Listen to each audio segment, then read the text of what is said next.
far as what I can contribute to the ayahuasca discussion, most of the samples that Jonathan discussed this afternoon were actually collected by Cass and myself in '76, and then Dennis wrote that paper using those samples and some which he had obtained earlier that year. They almost all came from a single shaman, Don Fidel Mozambique, who was then at Yorina Cocha near Pucallpa. We bioassayed all those brews, and they were very strong. When I began making my own ayahuasca, I used those experiences as the benchmark for what I was trying to achieve with my own brews. In terms of recipes, if you want to, rather than try and substitute an analog, if you're still interested in what goes into a healthy dose of ayahuasca, what I settled with, I had a clone, a single individual plant called Plowman 6041 that Tim Plowman had collected in Yurimaguas in 1970 that was called a Cielo Ayahuasca. The ayahuasqueros recognized types of ayahuasca more differentiated than the species. They speak of Cielo Ayahuasca, Trompetero Ayahuasca, so forth and so on. So this was a Cielo Ayahuasca, Plowman 6041. I grew it for many years, and when I made ayahuasca, I used 500 grams of fresh material per dose and 85 grams of fresh Psychotria viridis per dose, and then prepared it in the standard way, which is to boil the total volume of crushed ayahuasca and Psychotria viridis. You make it in a non-aluminum pot. You don't use aluminum utensils because the aluminum is reactive and will mess with the effectiveness of the ayahuasca. And you layer in to the pot, these pots can be quite large, layer in Psychotria leaves, crushed Banisteriopsis coffee, the entire plant vigorously smashed with a hardwood club to separate the fibrous material, and then you boil it for 4 hours at a rolling boil, not an explosive boil, but a constant boil. Pour off the deeply yellow liquid that results. Carmine is yellow, and you pour off the mother liquor into another container, replace the first wash with a second wash, boil it 4 hours more, then discard all the solid material, heave it steaming into the bushes, and then combine the 2 washes, which is a lot of water, 10, 15 gallons of water, and then and then drive it down to the number of doses that you have pre-calculated. I can make up to 12 to 15 doses at a time in pots of this size, and I drive it down to 100 milliliters per dose. In the final evaporation, you want to be careful not to boil it too rapidly, or the sugars which are cooked out of the ayahuasca will tend to caramelize and make it thick. This does not affect the pharmacology of the ayahuasca. It makes it hell to swallow. And if you do it right, you can get it down to 100 milliliters and it will still pour it's as thin as water. It won't thicken unless you have boiled it with too hot a flame. You're not destroying any psychoactive potentials? The more caramelized one and the more liquid one? No, it's more like it's an aesthetic thing. It shows that you hurried it and if you're giving it to people who are knowledgeable, they will comment on this. The sign of amateurish ayahuasca is ayahuasca that's thick, because it needn't be. Those are just sugars. It's not doing any good. My interest in ayahuasca, which I indulged over 25 years or so, began with, and if you haven't read it, you should probably read Burroughs and Ginsberg's book, The Yahé Letters, The Search for the Blue Flash, is how I think of it. And it sort of initiates the modern era of writing about ayahuasca.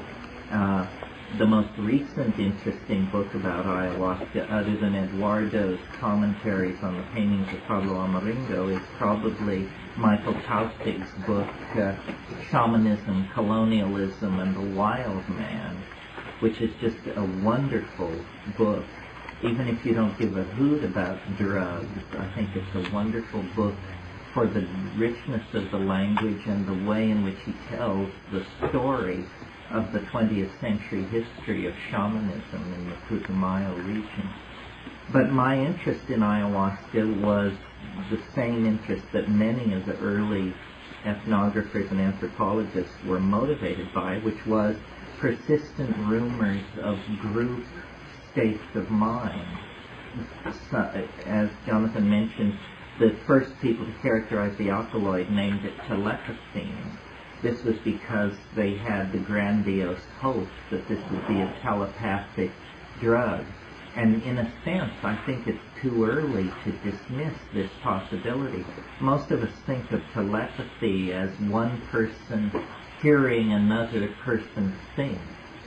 That I don't think ayahuasca can deliver, but what it can deliver is an incredible ability to see what other people mean. Ayahuasca is driven by sound, by song, by whistling, and its ability to transform sound, including vocal sound, into the visual spectrum indicates that some kind of information processing membrane or boundary is being overcome by the pharmacology of this stuff, and things normally experienced as acoustic experience become instead visibly detailed, and it's quite spectacular. I mean, I've had ayahuasca where, you know, you can sing a tone and just lay down like a Barnett Newman painting, a chartreuse line 1.5 inches wide in the darkness, and then you switch the tone and cross it at a 90-degree angle, and then as you begin to experiment, you discover that the whole modality of behind your closed eyes is open to being driven by these sounds. And I think probably a lot of the shamanism, especially the main rivers shamanism involving ayahuasca, is this kind of pseudo-telepathic involvement with sound. There are a lot of interesting things about ayahuasca, even in distinction or in contrast with other psychoactive plants. For example, it's essentially brain soup. There's nothing in it which doesn't occur naturally in human neural metabolism. When you take ayahuasca, you alter the ratios tremendously and the concentrations. But, you know, mescaline, so far as we know, salvia divinorum, ibogaine, these things don't occur ordinarily in human metabolism. Mescaline might under certain conditions. But the major psychedelic neurotransmitters are what are represented in ayahuasca. So it's the only hallucinogen I know where if it's made right, the next day or the day after the experience, you actually feel better than if you hadn't done it. I mean, even with mushrooms, which are dear to my heart, the day afterwards I tend to keep the phone unplugged and to, hot baths and this and that. But on ayahuasca, you're just ready for action at 4 o'clock the next morning if necessary. And the hallucinations are extraordinary. They seem to occur, in a way it seems more versatile than psilocybin. The hallucinations can range over a wider range. I mean, they can be anything from nature-based, botanical, insectile, to just, you name it. I remember one period of hallucination on ayahuasca where it was gold Egyptian hieroglyphics against black, moving through these tunnels and this sort of thing. And it's very, I think it's safe. It's probably used by more people than any other psychedelic plant cult in the world, if you don't consider cannabis a plant cult. And as a strong hallucinogen, in Colombia, Ecuador, Peru, down into Bolivia, and then it's made inroads in the 20th century in a big way into Brazil, portions of Argentina, and then more sophisticated populations all over the world are getting wind of this. Are there any questions about it? Will it grow in like Panama and Nicaragua? Oh yeah, it'll grow. It grows well in Hawaii. It could. Many plants have more restricted ranges than their natural capacity.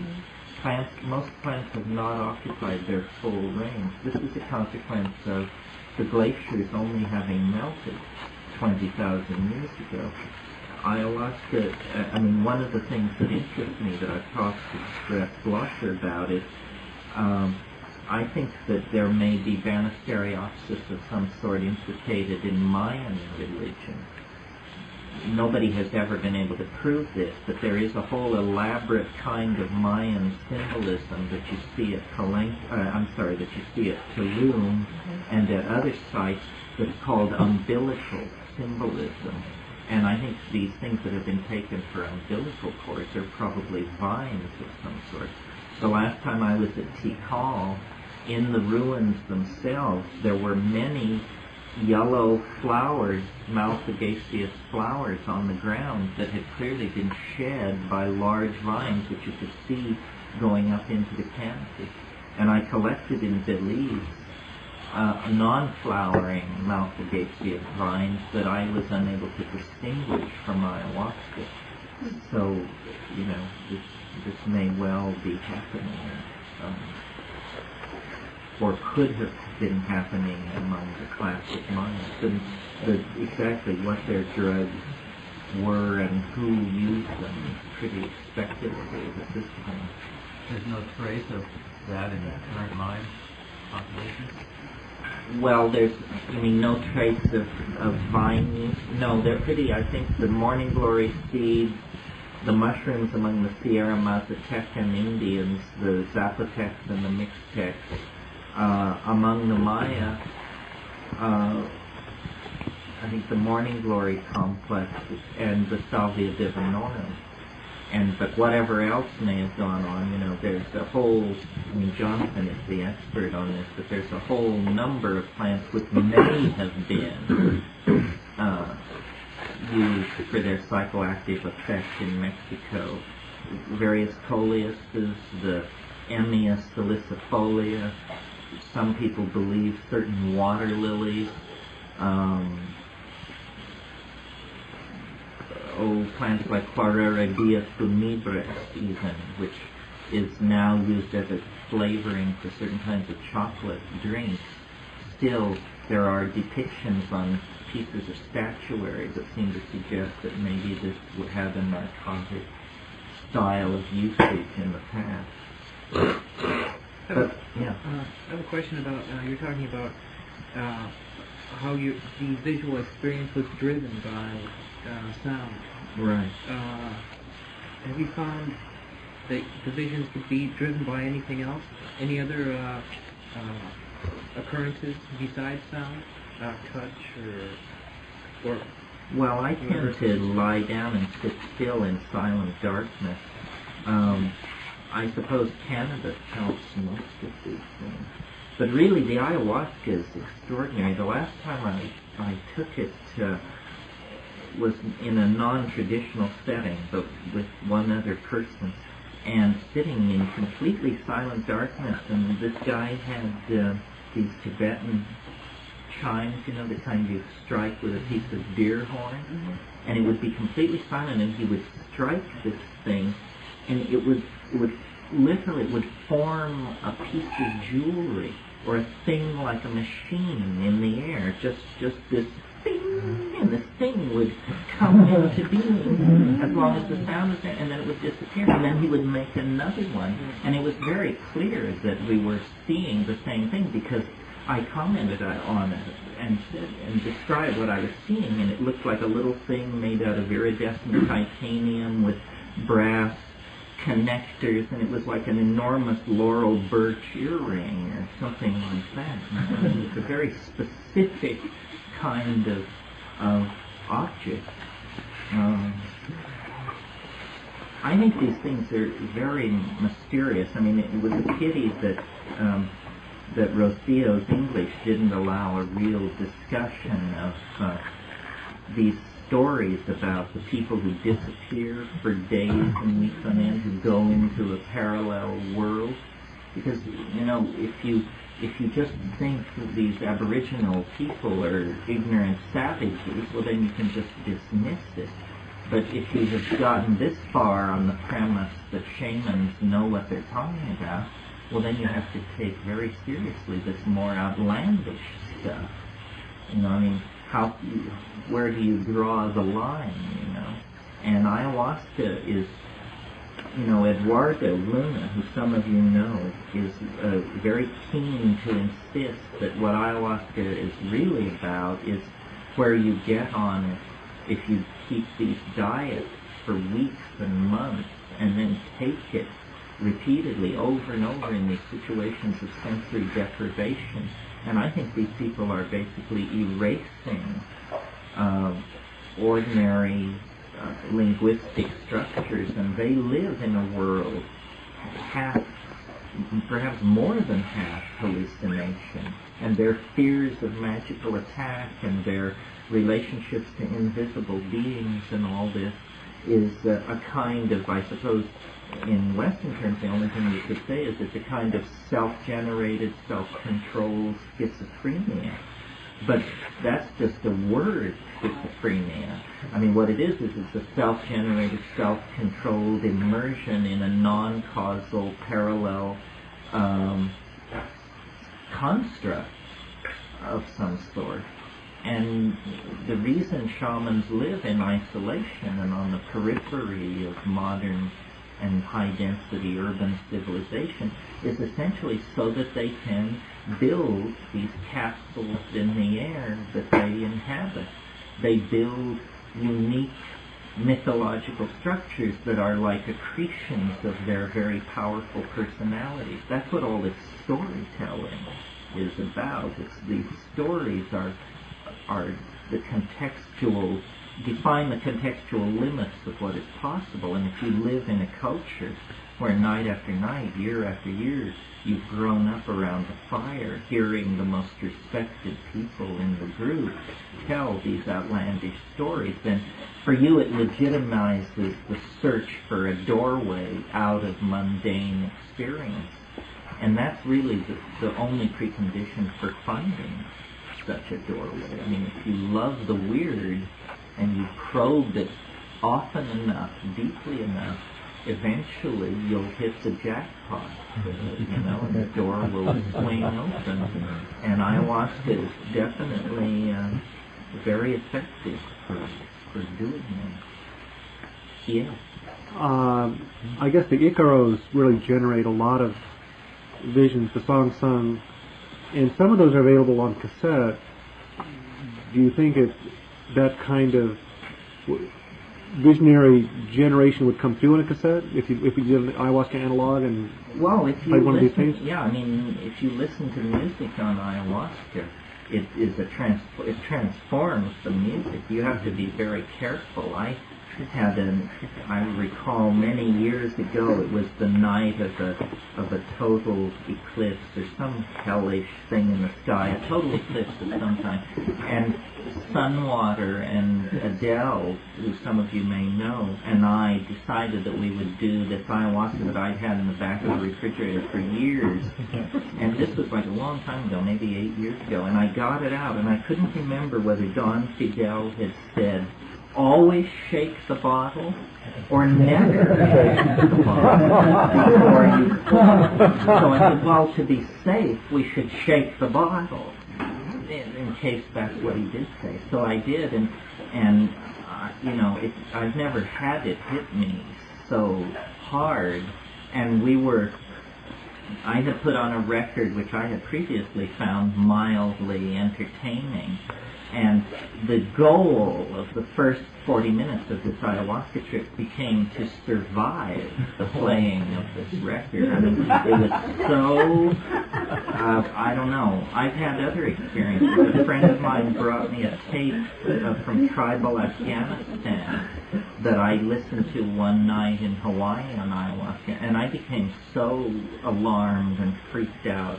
And I could hear something in this music that just shouldn't have been there. I could hear that, this wasn't wizened ragheads in mud huts somewhere, that these guys had connections into the Martian Musicians Union and beyond. It was highly agitating. So I think the ayahuasca songs are probably tailored to create a certain aura of confidence, and they're reassuring. It's nice to sit with these old guys and watch them make beautiful music. And when you're alone, you can sing too. I mean, it's very important to sing, especially if you become afraid or alarmed. This is the key. If you get into deep water with these substances, this is true of psilocybin as well, you don't want to clench. You don't want to assume the fetal position and stop breathing, and you want to sit up straight and breathe and sing it back, and it will step back. It will, you can take control of your situation most of the time. I wanted to ask you about the parallel universe and American Indian storytelling and mythology. There's a great deal to say about these things. And their adventure myths about the two young guys that go out and meet the two chicks and then disappear for 12 years. And, this is a common and enduring theme, but it's my sneaking suspicion that this kind of stuff does exist. And I'd like you to expound a little bit about when you get into that place, what level of verity do you find yourself giving it? Well, I'm very, very careful. I mean, like the way I do these things normally is alone, and I unplug the telephones, and I don't tell anybody I'm going to do it, and I do it in darkness, and I roll joints in front of me so I don't even have to move. And basically, once it gets going, I don't do anything because I'm so aware of how involving it is. I mean, I think you have to be almost a damn fool to just grab hold of this stuff and start flailing it around.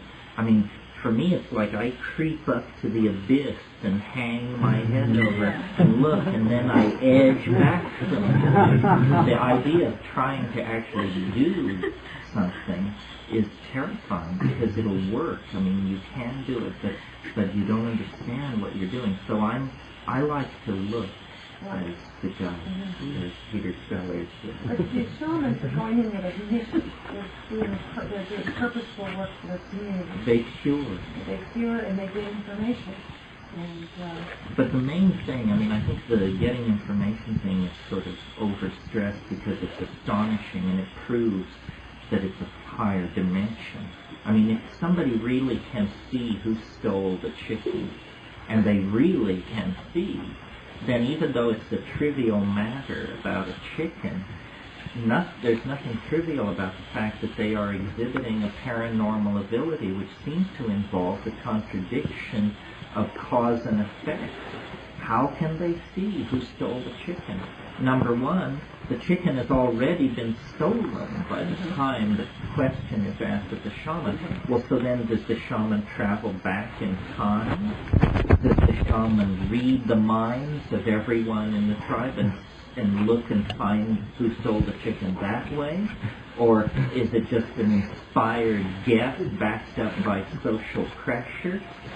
What exactly is going on here? And then when you turn toward the future, it becomes even more mysterious, because many of these shamanic things are about deciding where the hunting will take place. And saying, if we go to the second waterfall, then there will be capybaras to be killed. And then they go, and there is, and they do. Well, if you believe that this person actually saw the future, then you're coming perilously close to some kind of determinism, which is, not supportable philosophically. I mean, if the universe is absolutely determined, then thinking has no meaning. Because if the universe is determined, then you think what you think because you couldn't think anything else. So thinking suddenly is divorced from the enterprise of knowing reality, and that's a little discouraging to those of us who butter our bread in the fields of philosophy. So I think it's very mysterious. The model that I use for all of these psychedelics is a mathematical model, not a psychological model or a spiritual model, but a mathematical model. Mind, under the pressure of evolution, under the pressure of the need to defend self and offspring, has folded itself down into the three-dimensional space-time matrix of the body. Mind has crippled itself in order to caretake the body in the here and now. Well, when you take these psychedelics, it's like it's severed. The mind is severed from the physical envelope, and you wander in a much larger dimension. And it is literally a higher dimensional manifold. And that's how these apparently miraculous and magical things, that's why the shaman can see into a human body, because in a higher dimension, the inside and the outside are the same place. There is no distinction. So it's an inner sensorium that has a higher dimensional character to it.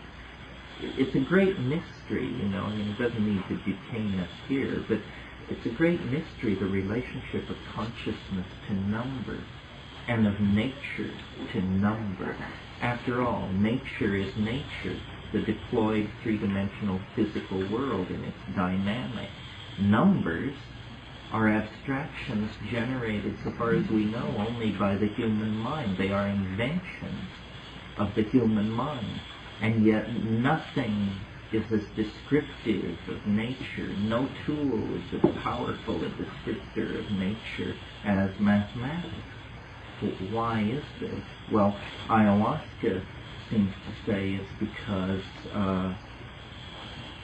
the higher mathematical dimensions of the world are objects not merely for abstract, deductive discovery, but for experiential encounter.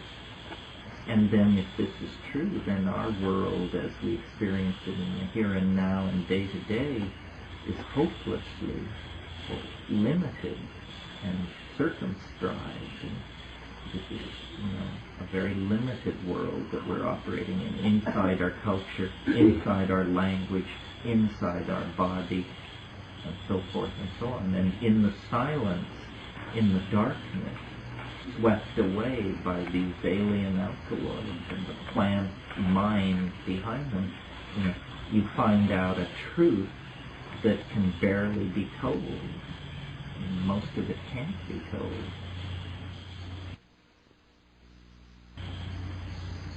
Yeah. What about your sense of self and and in the ayahuasca thing? and the ego in general. Well, I think that these things are very humbling. It's very hard to do if you have an ego that's very. If you're, for instance, if you're the kind of person that other people consider a jackass, it's pretty hard to do these things if other people's judgment on you is correct. The person who can dominate a noisy bar is not probably a good candidate for ayahuasca therapy. That kind of bravado and machismo and, ayahuasca loves to take prideful people and rub their nose in it. It can make you beg for mercy like nothing. You have to really approach it humbly. I speak from experience because I probably am easily betrayed into assuming I know what I'm doing, and that's the moment when catastrophe strikes. And what I always say to it when I go into it is I say, I'm going to take a big dose, so please don't kill me. Here I am, I'm yours, I surrender, I hold nothing back, I didn't cut the dose, I didn't water the tea, so please don't kill me. And then it usually responds by not killing me, if it so amuses it. But, you can't demand it. The real bad trips come when you try to put the squeeze on it. When you try to force a piece of information. And actually, see, that's the difference also in the cultural context of ayahuasca.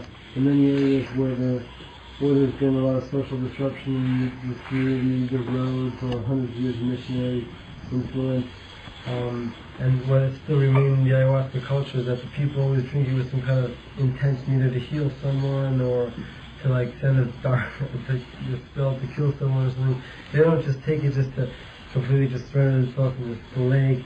They do too, during their initiation and stuff. But once they, the shamans, I guess, or even a lot of the young people, really, they'll just take it with something in mind.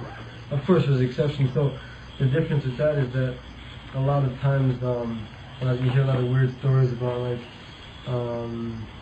young upstart shamans that have a lightning bolt tap them or a tree falling or something like that. And there's a lot of weird black magic that goes on too, because a lot of people just don't humble themselves to it. And so a lot of deaths are attributed to ayahuasca, either through black magic or. And I think a lot of shamans they like to just graze the underbelly of the thing. They're really concerned about their community and healing sick people and holding it all together. It's an exceptional personality in any society, Amazonian or urban American, who is a go for the gusto kind of person who just wants to get as loaded as they possibly can. This shaman that I studied with in Peru, the ayahuasca that we would take on Saturday nights for curing would be only about 2/3 as strong, and then every Wednesday night we would take it, just he and a couple of other people. And he said this was our school, he said. This is when we learn. On Saturday nights we cure the people, but on Wednesday nights, we plunge to the depth. And it was a much more intense, quiet, inward kind of driving in those situations. So if we took ayahuasca on a Wednesday, we'd be having a simultaneous experience with these folks down there. Quite so. Every Wednesday. Every any day of the week. Any day of the week, somebody is loaded. Terence, how would you compare the nature of reality or perceived reality under ayahuasca and under mushrooms?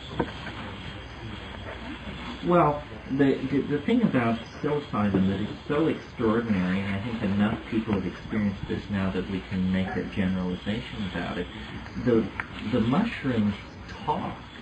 They speak to you in your native tongue and at conversational speed, and it's, the damnedest thing. Until it happens to you, you can't imagine what somebody could be talking about.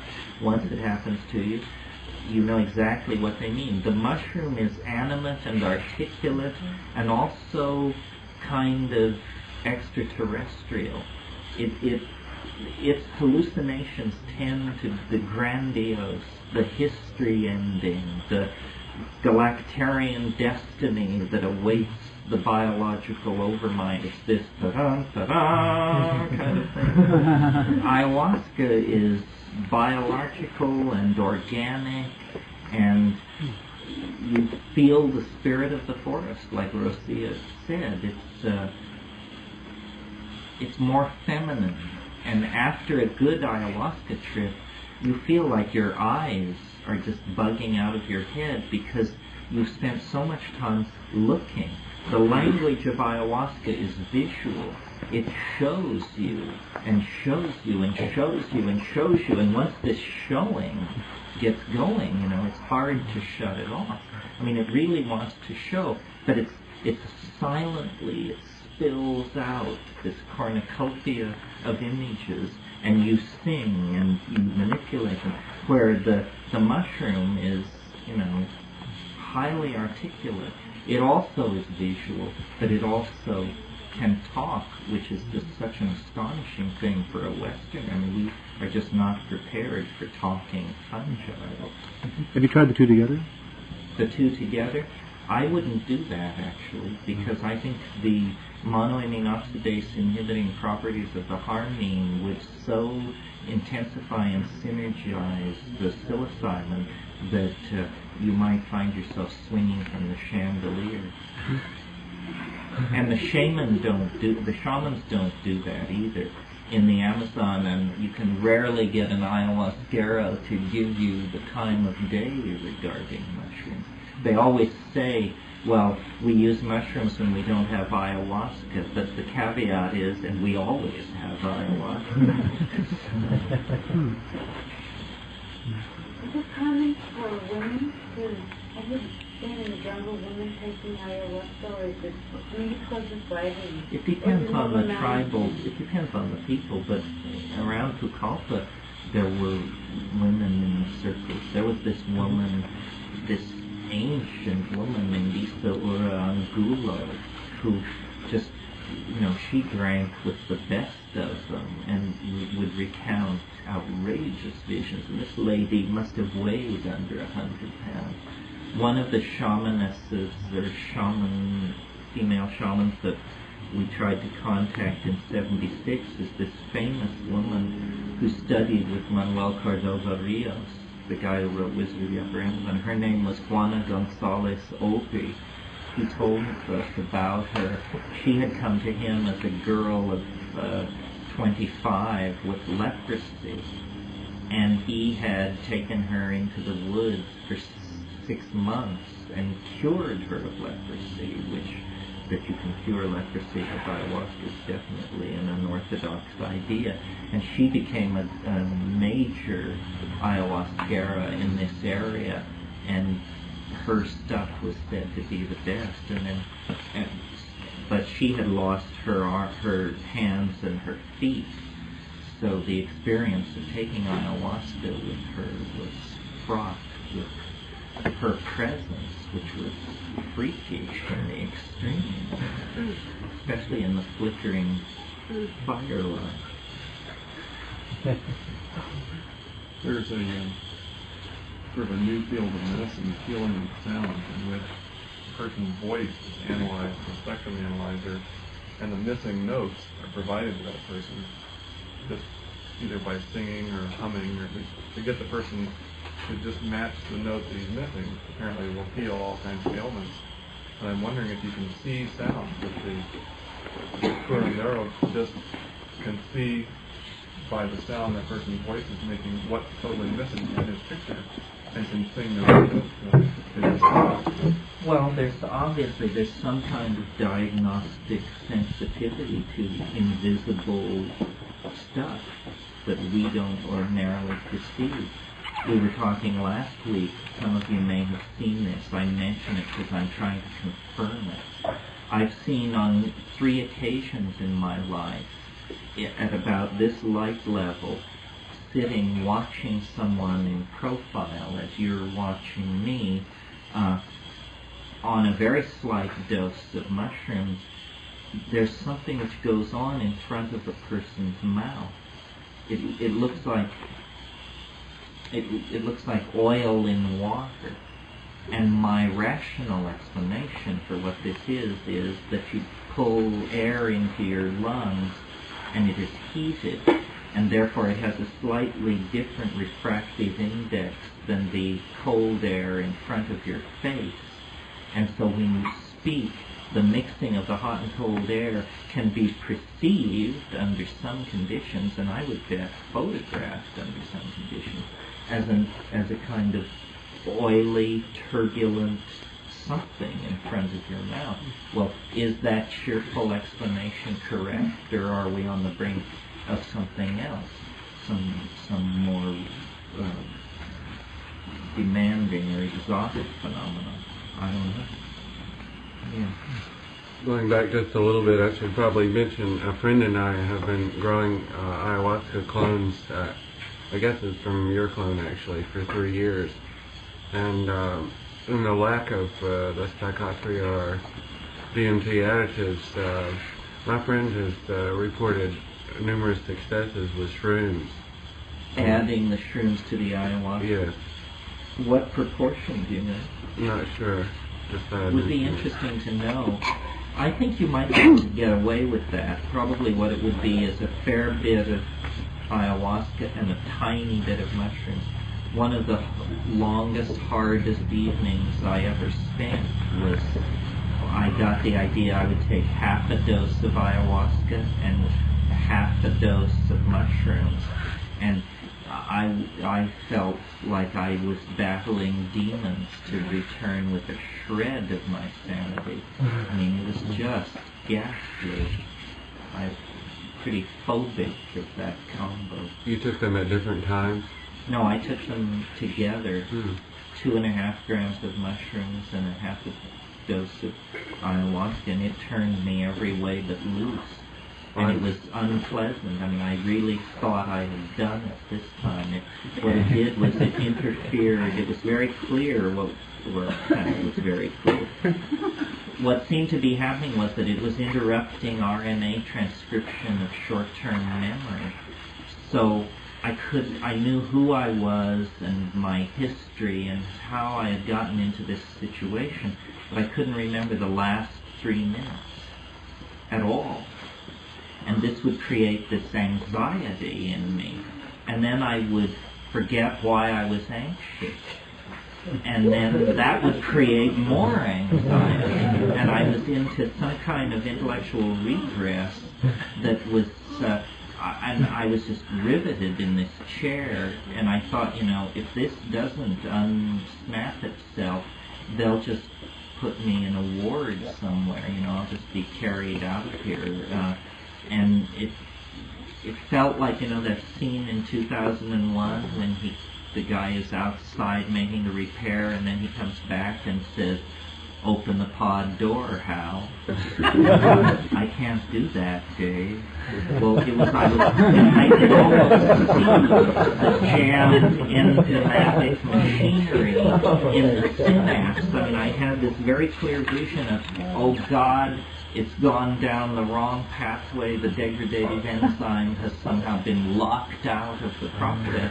And here we are, folks, circling the airfield, running out of fuel, zero visibility down below. And after about 2 to 3 hours of this, it abated. Well, you should show your slides. It doesn't preclude continuing this. It will just jack it to a higher level. Cool.